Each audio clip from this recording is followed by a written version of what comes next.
బంగారాన్ని విడిపించి ఆ రోజు ఆన్లైన్ రేటుకే మేము కొంటాం. Sharma gold company. నమస్కారం, సుమన్ టీవీకి స్వాగతం. రాముడు ధర్మస్వరూపుడు, సుగుణాభిరాముడు. అటువంటి రాముడి యొక్క ధర్మబద్ధమైనటువంటి పరిపాలనా స్వభావం, ఆ బుద్ధి కుశలత ప్రతి ఒక్కరికి రావాలి. మంచి ఉద్యోగం సంపాదించుకోవాలి, మంచి నడవడిక రావాలి అనంటే ఈ సీతారాముల కళ్యాణం రోజున ఎటువంటి పరిహారాలని పాటిస్తే మనకి మంచి ఉద్యోగం వచ్చే అవకాశం ఉంటుంది. ఈ విషయాలను తెలియజేసేందుకు మనతో పాటు ఉన్నారు ప్రముఖ జ్యోతిష్య పండితులు బ్రహ్మశ్రీ నందివట్ల శ్రీహరి శర్మ గారు. గురుగారు నమస్కారం అండి. వాగర్థ వివ సంపృక్తౌ వాగర్థ ప్రతిపత్తయే జగతః పితరౌ వందే పార్వతీ పరమేశ్వరౌ. సదాశివసమారంభాం శంకరాచార్య మధ్యమాం అస్మదాచార్య పర్యంతం వందే గురు పరంపరాం. ఆదిత్యాయ చ సోమాయ మంగళాయ బుధాయ చ గురుశుక్ర శనిభ్యశ్చ రాహవే కేతవే నమః. గురుగారు, ఎంతో కాలం నుంచి ఉద్యోగ ప్రయత్నాలు చేస్తున్నప్పటికీ కూడా ఆ ఉద్యోగ ప్రయత్నాలు సఫలం కాని వారు ఎవరైనా ఉంటే ఈ శ్రీరామ నవమి రోజున వాళ్ళు ఎటువంటి పరిహారాలని పాటిస్తే మంచి ఉద్యోగం వచ్చే అవకాశం ఉంటుంది, మంచి దారులు నడిచే అవకాశం ఉంటుంది అంటారు? ఉద్యోగం లభించాలనేటువంటి తాపత్రయం కానీ, ఉద్యోగంలో ప్రమోషన్స్ కానీ, లేకపోతే ఇంకా మీరు చేసేటువంటి ప్రతి పనిలో కూడా గొప్పగా మీరు రాణించాలి అని అంటే ఈ యొక్క శ్రీరామ నవమి రోజున శ్రీరాముల వారి పట్టాభిషేక మహోత్సవము సంబంధించినటువంటిది ఉంటుంది, ఘట్టం. ఆ రామాయణంలో మీకు వీలైతే ఆ ఘట్టాన్ని 21 సార్లు పఠించండి, లేదు 11 సార్లు పఠించండి, లేదు కనీసం 5 సార్లైనా మీరు పఠించి స్వీట్ నైవేద్యంగా పెట్టండి. పెట్టిన తర్వాత రాముల వారికి అమ్మవారికి అభిషేకం అనేటువంటిది చేయాలి. చెరుకు రసంతో, ఇప్పుడు చెరుకు రసం బాగా దొరుకుతుంది, చెరుకు రసంతో అభిషేకం జరిపించండి. చెరుకు రసం దొరకని పక్షంలో బెల్లాన్ని నీటిలో కలిపితే అది కూడా చెరుకు రసంతో సమానం. ఆ బెల్లం నీటితోనైనా కానీ మీరు రాముల వారికి అమ్మవారికి అభిషేకం చేయండి. ఈ విధంగా చేసినట్లయితే తప్పకుండా మీకు అచిరకాలంలోనే ఉద్యోగం దొరుకుతుంది.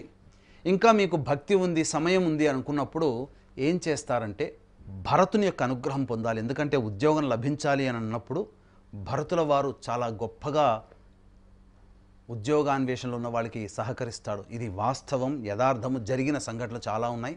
ఏం చెయ్యాలంటే భం భరతాయ నమః అంటూ 1008 సార్లు మీరు పఠించండి. భం భరతాయ నమః, భం భరతాయ. మీ యొక్క ఉద్యోగం రావాలి, ఉద్యోగంలో సమస్యలు తొలగిపోవాలి, ప్రమోషన్ రావాలని చెప్పి మీరు సంకల్పం చేసుకొని శ్రీరామనవమి రోజున భం భరతాయ నమః అంటూ 1008 సార్లు మీరు పఠించి ఆ భరతుడికి వంకాయతో చేసినటువంటి కూర నైవేద్యంగా పెట్టండి, చాలు. ఈ 2 పరిహారాలు ఉద్యోగానికి సంబంధించినటువంటి ఇబ్బందులు ఎదుర్కొనే వాళ్ళు చేయండి. తప్పకుండా మీకు ఉద్యోగం లభించి తీరుతుంది. ఇందులో ఏమాత్రం సందేహం లేదని చెప్పవచ్చు. వీక్షించేటువంటి ప్రేక్షకుల్లో కూడా అవకాశం ఉంటే వివాహం కావాల్సినటువంటి అబ్బాయిలకి అమ్మాయిల కోసమే ఈసారి శ్రీరామనవమి రోజున కాశీలో విశేషమైనటువంటి కార్యక్రమాలు వివాహం కావాల్సిన అబ్బాయిలకి అమ్మాయిలకి జరిపించడం జరుగుతుంది. అవకాశం ఉన్నవాళ్ళు కార్యక్రమం తదనంతరం కాంటాక్ట్ చేసి మీ గోత్రనామాలు నమోదు చేసుకోండి. గురుగారు, ఈ శ్రీరామ నవమి రోజున రాముల వారి కళ్యాణం తర్వాత తప్పనిసరిగా ప్రసాదాన్ని స్వీకరించాలి అని చెప్తారు, ఎందుకని? వాస్తవం. ఎందుకనంటే ఏదైనా కానీ ఒక కళ్యాణం జరిగిన తర్వాత అక్కడ మనం ఏం చెప్తాము? వివాహ మహోత్సవ ఆహ్వాన పత్రికలో బంధుమిత్ర సపరివార సమేతముగా విచ్చేసి వధూవరులని ఆశీర్వదించి మదర్పిత తాంబూలాదు భోజన తాంబూలాదులను స్వీకరించగల ప్రార్థన అంటారు. అంటే ఏంటి? వివాహం జరుగుతుందయ్యా, ఆ వివాహానికి విచ్చేసి వధూవరులను ఆశీర్వదించి మా చేత మా ఆతిథ్యాన్ని స్వీకరించి భోజన తాంబూలాలు స్వీకరించి మీరు వెళ్ళండి అయ్యా అని చెప్పి గౌరవంతో మనం చెప్తుంటాం. కాబట్టి కళ్యాణం జరిగిన చోట ఆ దంపతులు ఆనందంగా చిరకాలం జీవించాలి అని అంటే ఆ యొక్క వివాహాన్ని జరిపే వ్యక్తి యొక్క గృహంలో చేసినటువంటి ఆతిథ్యాన్ని స్వీకరించి రావాలి. అందుకనే మనము వివాహానికి వెళ్ళిన తర్వాత ఖచ్చితంగా భోజనం చేసి వస్తాం.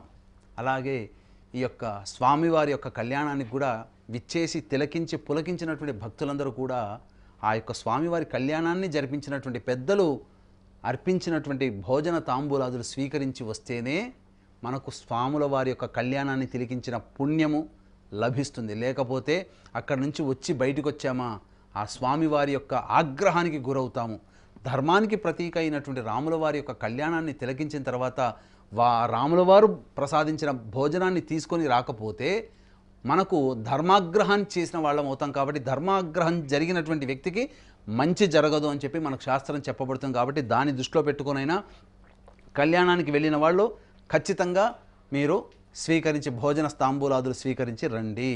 లేకపోతే అక్కడ కనీసం వారి చేత అక్కడ ఇచ్చినటువంటి పానకములైనా కానీ మీరు తీసుకొని రండి అని చెప్పవచ్చు. ఎందుకనంటే ఇక్కడ ఎందుకు పానకము అనేటువంటిది ఇస్తామనంటే ఇంతకుముందు చెప్పుకున్నట్టుగా శ్రీరాముల వారు లలితా అంశ సంభూతులు.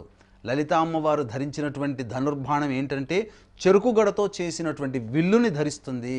ఆ చెరుకుతో వచ్చినటువంటి పదార్థమే బెల్లము. ఆ బెల్లముతో చేసినటువంటి పానకము పాకము. ఆ పానకాన్ని మనం త్రాగి వస్తాము అంటే రాముల వారి యొక్క అనుగ్రహాన్ని పొందుతాం అని చెప్పడంలో దీని యొక్క అంతరార్థం అని చెప్పవచ్చు. గురువుగారు, ఈ శ్రీరామ నవమి రోజున మంచి ఉద్యోగం రావాలంటే ఎటువంటి పరిహారాలని పాటించాలి? ఈ అంశాలను తెలియజేసినందుకు ధన్యవాదాలండి. సర్వం శ్రీ ఉమామహేశ్వర పరబ్రహ్మార్పణమస్తు.